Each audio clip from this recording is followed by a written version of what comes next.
Okay, makinig na naman tayo sa isang political analyst na si Llamas, Professor Llamas. O, tama ba? Professor ba ito? Political analyst.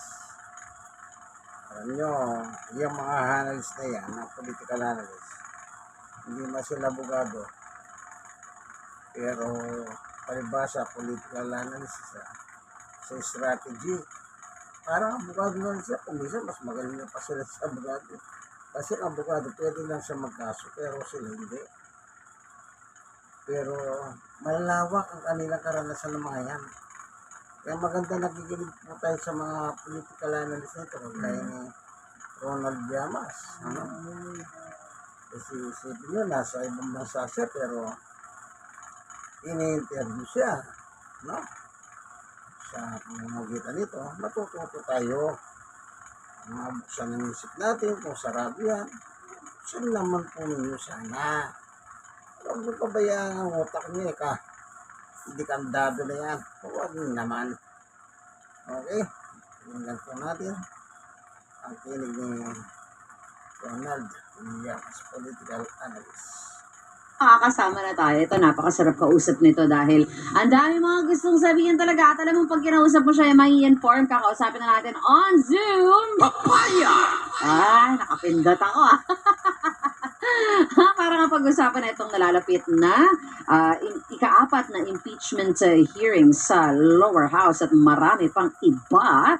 Isang political analyst at isa sa mga alas ng 4 alas, si Sir Ronald Llamas. Sir, magandang gabi po. Rika Lazo para sa programa Issue Spotted. Kumusta ka po? Magandang gabi, Rika. Umaga pa lang dito. Nasa Amsterdam ako Ay, ang gara! Amsterdam. Kaya mo kasama dyan sa Amsterdam, Sek? Ba't ikaw lang yung nag-Amsterdam? Hindi, padala ka namin para sunduin si Salty ko. Ay, oo nga. Pero ang tanong, Sek, andyan, hindi nga natin alam, di ba sabi nga ng Secretary of Justice natin, hindi daw sure kung nandun pa sa Czech Republic, parang nag-check out na siya doon sa Czech Republic. Ano ba yun? Medyo, hindi nga ako makalit na balita rito Pero magpe-press ko yata mamayang gabi dyan. 11 p.m. Mamaya, almost midnight. Si Secretary ng DOJ. Nandito siya ngayon Sek Pero Vida. hindi pa kami nagkita. Oo, pero ikaw po ba, dyan sa pagpunta niyo dyan, may na aamoy-amoy ka bang trail kung saan nga ba nagpunta itong si Salvi ko? Dahil hindi naman pala natin alam kung makakabalik ba ng Pilipinas o kung andyan pa. Oo nga, hinahanap ko yung kanyang trade ng mga maleta. Baka sakaling makachamba. Babahagi lang kita. Ay, sige. Naku, mahirap din kung tatanggap tayo dyan, Sek, no?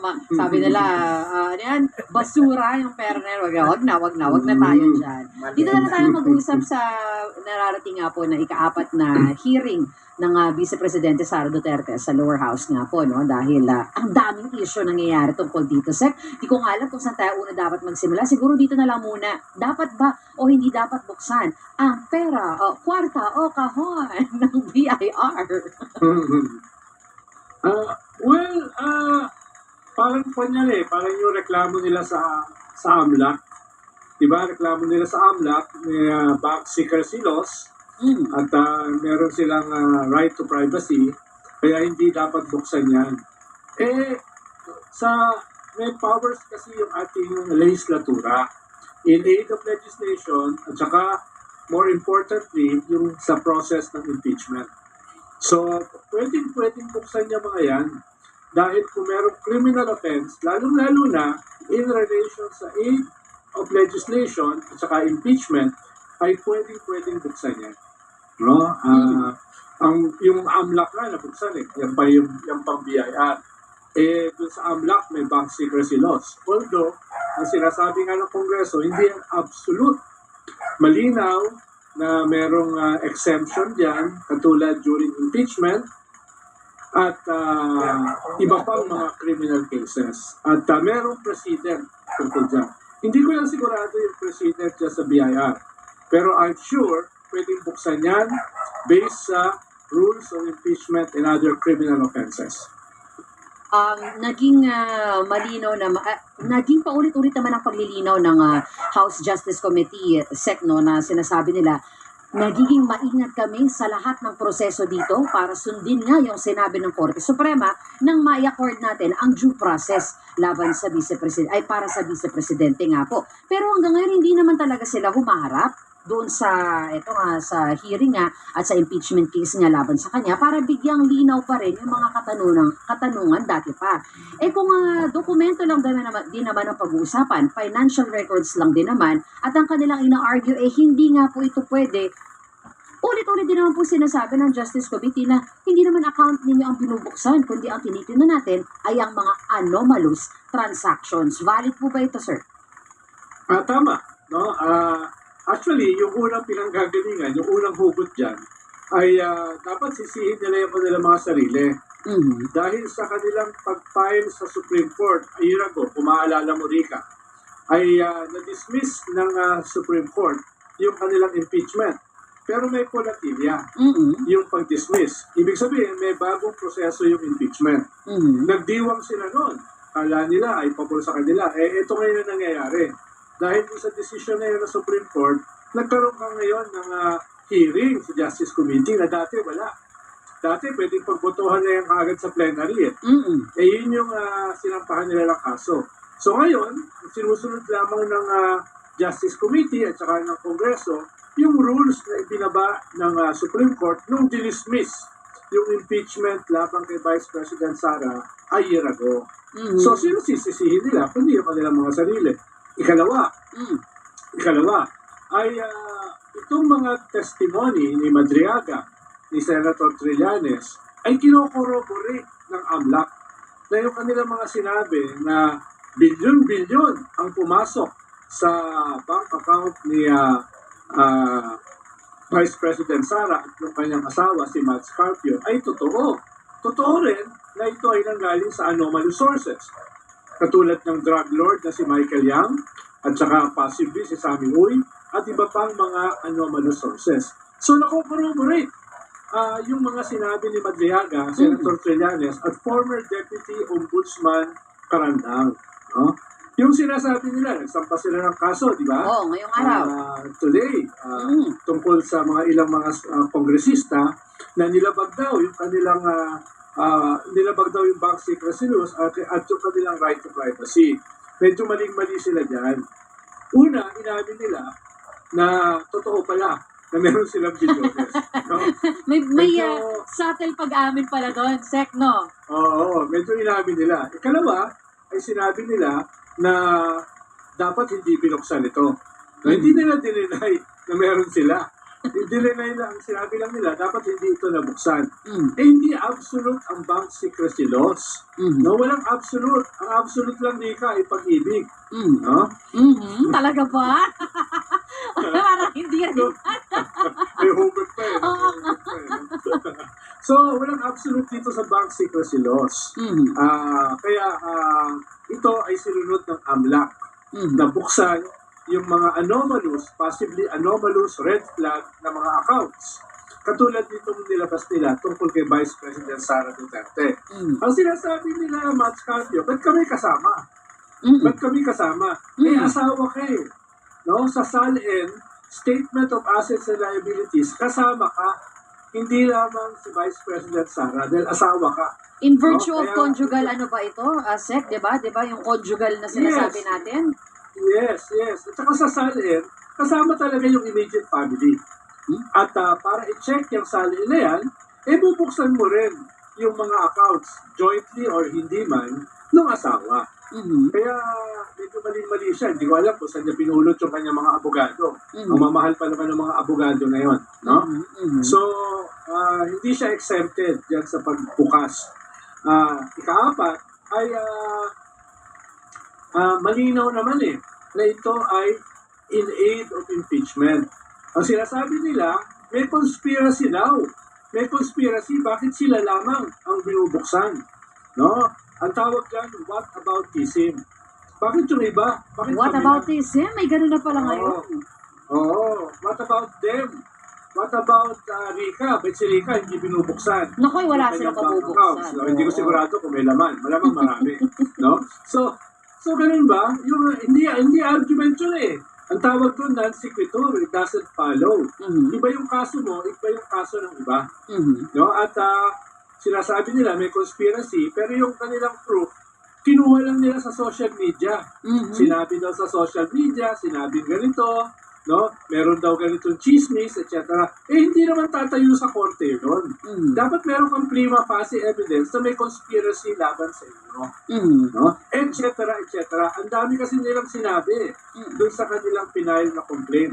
Mhm. Pero basically, kung isa-summarize mo yung kanilang complaint, yung ang laman nun, absolute daw bank secrecy laws, meron daw silang privacy na nilabag, meron daw conspiracy laban sa kanila, no? At saka ito daw ay walang basihan sa batas o konstitusyon. Lahat yun ay ang daling sagutin kahit hindi ka abogado, Mhm. kahit hindi ka learned, Mhm. no? Mhm. Dahil malinaw yung batas sa impeachment. Opo.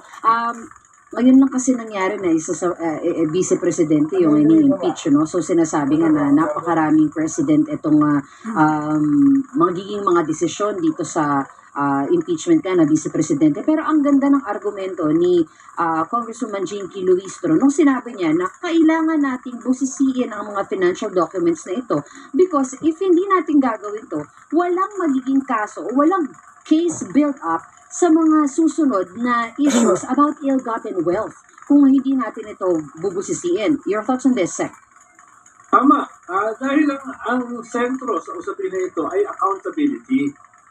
Dahil yung dalawang pinakamataas na opisyalis ng bansa, the President and the Vice President, talagang impeachment lamang ang proseso para sila ay matanggal sa posisyon. Hindi ito criminal case na pwede sila makulong.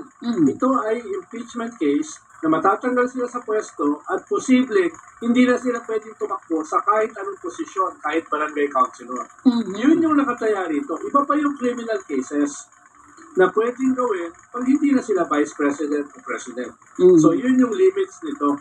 At para sa usapin ng accountability ay pwedeng gamitin yung powers ng lehislatura na in charge sa impeachment at saka sa trial, yung Senado, para buksan yung kanilang mga pribadong accounts dahil nga may exempted siya sa usapin ng impeachment. No? Kaya yun ang ginagawa ngayon. 16 yung highly paid lawyers ni Vice President Sara, dapat alam nila ito. Pero syempre, dahil binabayaran sila ng malaki, kahit alam nila ito, ay Nakalimutan na nila. questioning pa rin nila. Paano? Oo. Parang si Kaufman. Oo. Lahat ng sinampa ni Kaufman na motion for consideration, talo. Pero siyempre, binabayaran pa rin siya ng milyones. No? Has to do with Ito very clear. Ang image ko nga rito, Nika, parang tumalon sila sa sarili nilang kumunoy, tapos galaw sila ng galaw, no? At pag galaw ka ng galaw sa kumunoy, lalo ka lumulubog. Oo, the faster Tapos you yung sink. mga abogado nila, imbis na i-ahon sila sa kumunoy, tinatapakan pa yung kanilang ulo, kaya patuloy sila lumulubog. No? Katulad dito, Atty. Torion, sabi niya, hindi naman talaga nag-stay sa bank account, dumaan lang. And itong abogado nila, si Pua, hindi naman siya talaga kasama sa salin dahil nagtawag sa kanya others. Yun nga isa pa yung, yan, nagiging word for the day na rin yung others Sek Hindi ka, as a former official na nagpa-file din ng SALE noon, alam mo, ba't napupunta ng others yung dapat in-state mo sa cash deposit at cash on bank mo? Yes, correct. Paano nabigyan others yung billion-billion? No? Sa amin kasi, nung panahon namin, parang natural lang yung pag-file ng SALE. It's no big deal Every year, no, nagpa-file kami bandang Abril, magpa-file kami ng SALE namin, tapos in less than a week, lalabas na yan sa mga dyaryo. Para yung masa, kung meron sila reklamo, pwede busisiin. Nitong nakaraang 6 na taon ni Digong, pinagbawal ang paglabas ng SALE Kaya nga po. ni Ombudsman Martires. Buti na lang ngayon ay binawi. No? Kaya dati sa amin, natural yan dahil kung wala ka naman tinatago, ba't ka takot ilabas yung SALE mo? Kaya na-impeach si Chief Justice Corona dahil tinatago niya yung kanyang kayamanan. No? Kumanaw na siya, sana mapahinga na yung kanyang kaluluwa. Pero ang nangyari nun, pinabuksan yung kanyang bank accounts, dollar accounts, at nakita merong undeclared $2 million. Mhm. No?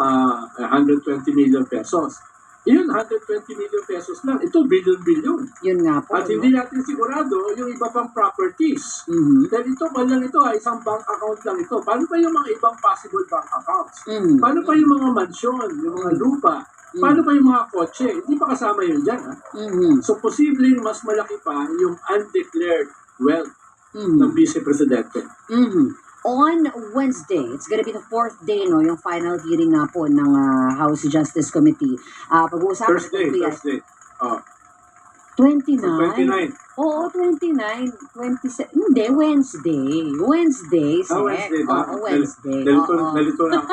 Andiyan ka kasi sa Amsterdam, kaya nalito ka. Oo, Wednesday. Pag-uusapan itong BIR, yung kung bubuksan ba natin o hindi. At yung panghuling argumento nila, yung pagbabanta laban sa Threats. buhay ng Vice Presidente. Threats. Ano pong ina-expect ninyo dito? Magsasalita daw pong NBI. Yes, dahil itong mga threats na ito, kinasuhan na ng NBI yung Vice President, di ba? Grave threats. No? Kaya ipepresent na yung status. Pero Rika, no? Yung mahirap i-deny yan. Paano dinay ng Vice President, di naman daw niya sinabi. Buong mundo nakita narinig yung kanyang threats. Yun nga po. Ang dami ko mga kaibigan around the world, tinetext ako, what's happening back there? Mhm. Yun daw sila nakakita na Vice President, tinetrete ng assassination ng Presidente. Kaya nga, So, it was, kitang-kita pa on social media. Pumalit Diba? yan. It was there for all the world to see. Paano mo sasabihin na hindi mo sinabi? No? Kaya, interesting yung magiging sagot dyan ni Vice President. Hindi naman po haharap. Paano sasagot? O, di ba? Yung NBI lamang ang magsasalita Senate. dito.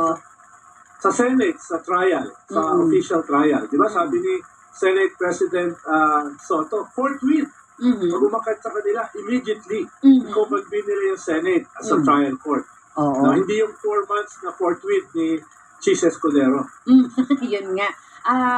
Tinitingnan din po kung pagdating ng 29 Sec, kung may ilalabas na silang report at magiging decision nga po dito dahil idadalhin pa nila sa plenaryo, no? Yung Siguro later, Rika. No? Malamang next month, magbutuhan na sa plenary sa Kongreso dahil meron ng enough probable cause. Sobra na nga yung probable cause dito sa naging mga Justice Committee hearings. Kahit po ba sa tingin ninyo, Sec, kahit hindi nabuksan yung mga dokumento ng BIR, meron na tayong enough probable cause? Yes, tingin ko mabubuksan naman. Pero kahit hindi mabuksan, meron kang Madriaga testimony na kinorroborate ng AMLAC, meron kang Senator Trillanes na testimony na kinorroborate ng AMLAC. So, nagko-corroborate yung mga hearings previously. Lalo-lalo na itong kanyang mga death threats sa Wednesday. I stand corrected. Hindi Webes. Sa Wednesday. Napatingin ako sa aking date dito, 27. Oo. Pero isa na lang po, Sec, before I let you go, no? May mga nagtatanong din bakit kailangan pang busisiin yung kung ang tinitingnan lamang ay ang impeachable offense niya sa Vice President and as a Secretary of the Education Department, dapat yung mga panahon lang na yun, yung titignan, bakit kailangan pa nga daw balikan ng balikan? Sapat na argumento ba yung ginagamit ng House Justice Committee na it is to lay foundation na maski noon pa, tumatanggap na ng anomalous transactions ang Vice Presidente? Tama. Dahil yung mga nagbigay ngayon, yun din ang nagbigay dati. So, ina-establish mo yung link. No? Kaya, sobrang dami na links. No? Pero yan ay lalabas ulit yung mga detalye na yan doon sa Senate as a trial court. Ngayon kasi hindi pa masyadong lumabas lahat. Halimbawa, yung mga ebidensya ni Madriaga, doon lalabas. Dahil ngayon kasi probable cause lang ang pinag-uusapan. Tinitignan lang kung siya ay dapat pagbotohan sa plenary ng Kongreso. So marami pang ebidensya ang wala pa. Lalabas yan sa Senado. No? At yan ay magkakaugnay-ugnay. Halimbawa, yung notice of disallowance sa DepEd, yung notice of disallowance ng COA sa Confidential and Intelligence Fund, posible na pumasok yan sa kanyang bank accounts. No? Posible. Kaya lahat yan ay interconnected. Mahirap mong sabihin na hindi. Hindi nila may paliwanag eh. Itong sabi nga ni Atty. Torrio na dumaan lamang, no? O sabi ni POA na others. Ay, hindi nila mapaliwanag. Saan napunta yan? No? Saan napunta? Saan nagaling? Nasa Kaya ang kusina. kanilang kine-question ay bakit binuksan? Hindi yung meron ba talagang laman o hindi. Oo. Kaya parang dinain mo yung sarili mo eh. Mm-mm. Na totoong merong bilyones sa iyong account. Ang iyong issue lamang ay bakit binuksan at may conspiracy para ikaw ay tugisin kaya pinabuksan. Medyo mahina yung mga ginamit mong argumento. Kahit hindi ako abogado, kaya ko kayong talunin sa korte. Ako, eto na naman tayo sa pagbibigyan ng ibang meaning sa mga salitang ngayon lang natin naririnig daw. Sek, maraming salamat sa panahon. I hope to speak with you again after nga nitong Wednesday para mahimay pa natin yung mangyayari yan. Guten Morgen! Anytime, Salamat! kakain na lang. So, napakaliwanag ng mga paliwanag po ni political analyst Ronald Llamas. Talagang sa mga ganyan, napakaganda pong makinig na nagbibigay sila ng mga paliwanag. Ako, gusto ko yan. Kasi natututo ako sa mga batas. Sabi niya nga, hindi ako abogado, pero tatalunin ko sila. Sabi niya, kita niyo. Iba ang kanilang mga experts. Okay? Ayun, yung question nila Sara Duterte and his husband, malabo eh. Kasi, ang kinakalaban mo dyan, gobyerno. Yun, yung amlak. Yun ang kinakalaban mo. Kasi yung mga sinabi ni Madraga, sinabi ni Sentry, sinasangayunan ng amlak eh. Oh, di kinakalaban mo yung amlak. At saka yung para pero bayong. Na binanggit kung nakarang kasi, ayaw pumayag na Central Bank na buksan yung ayan o, biyaya. Pero itong sa 29, pagbobotohan nila na kung bubuksan. Sabi nga ni political analyst niya, mas kahit na hindi na mabuksan, nila sinabi ni Siente, sinabi ni Madlaga, ano na yun eh. Tapos, sisipot pa ng NBI, yung threat na sinabi ni Sara na sabi niya doon sa video, putangin na yung lahat. Nagmura muna siya. Kagaya siya ng tatay, mana sa tatay. Pag pinatay ako, may kausap na akong tao. Patayin mo si Bongbong, patayin mo si Lisa, patayin mo si Romualdez. Ayan, magsasalita po sa 29 ang NBI. Mukhang meron silang na-press dyan eh. Okay? Dahil marami po silang magagaling na investigador, tulong-tulong sila. At sa 29 ay magsasalita sila. Kaya, tama lang na gawin ng gobyerno yan. Sabi ka, hindi naman krimen ng removal, ang impeachment, removal from the office. Yung gumagawa ng anomalya, ang dami ng anomalya eh. Pati yung pinasosoli ng kuha, pero ilang bilyon ba yun? Sipin nyo, 73 bilyon.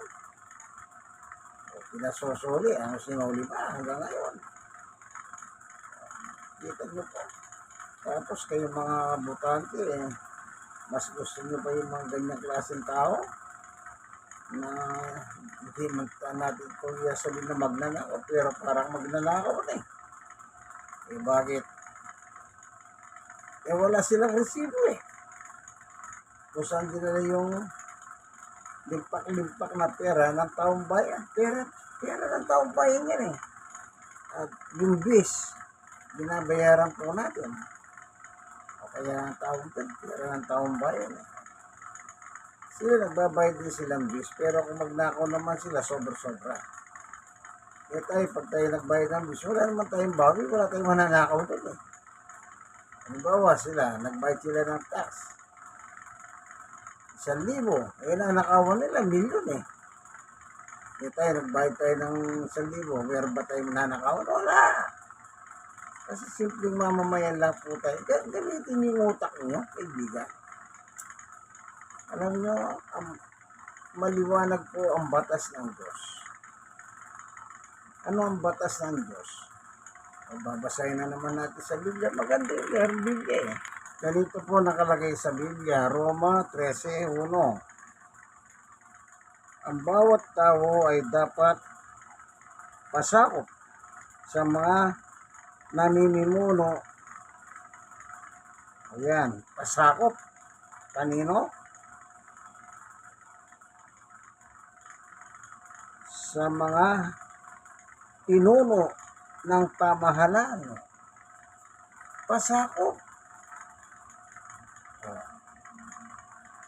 Sila ba nagpapasakop ba sila sa pamahalaan? Hindi.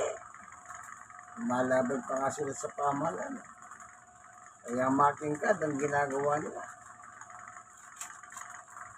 Tingnan pa natin. Doon sa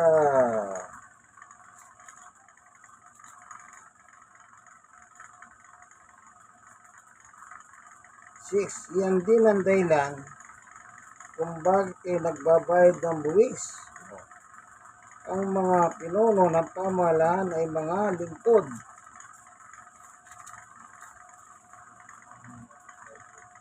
Ng Diyos. At ito ang kanilang tungkulin. Kolektor sila ng buwis, ang pamahalaan. Kaya tayo, nagbabayad tayo ng buwis. Lahat tayo. Basta nagtrabaho tayo, government at hindi government, may sarili tayong negosyo, obligado tayo magbayad. Nabanggit ni Professor Llamas kanina. Nung nasa gobyerno siya, nagbabayad. After April, nagpapayad sila ng income tax. Ganyan din po ako noon. Yearly, nagbabayad ako ay nagpapayad din ako ng ITR. Kato, nang magpahal ako, meron pa akong utang. At talang binubusan na lahat ang kinikita ko. Tapos, ganyan na malalaman mo. Milyon. Yun nga, nagbayad lang silang 1,000, pero ninakaw naman nila 1,000,000. Ikaw na Wandela Cruz, nagbayad ka ng 1,000, ano na? Wala.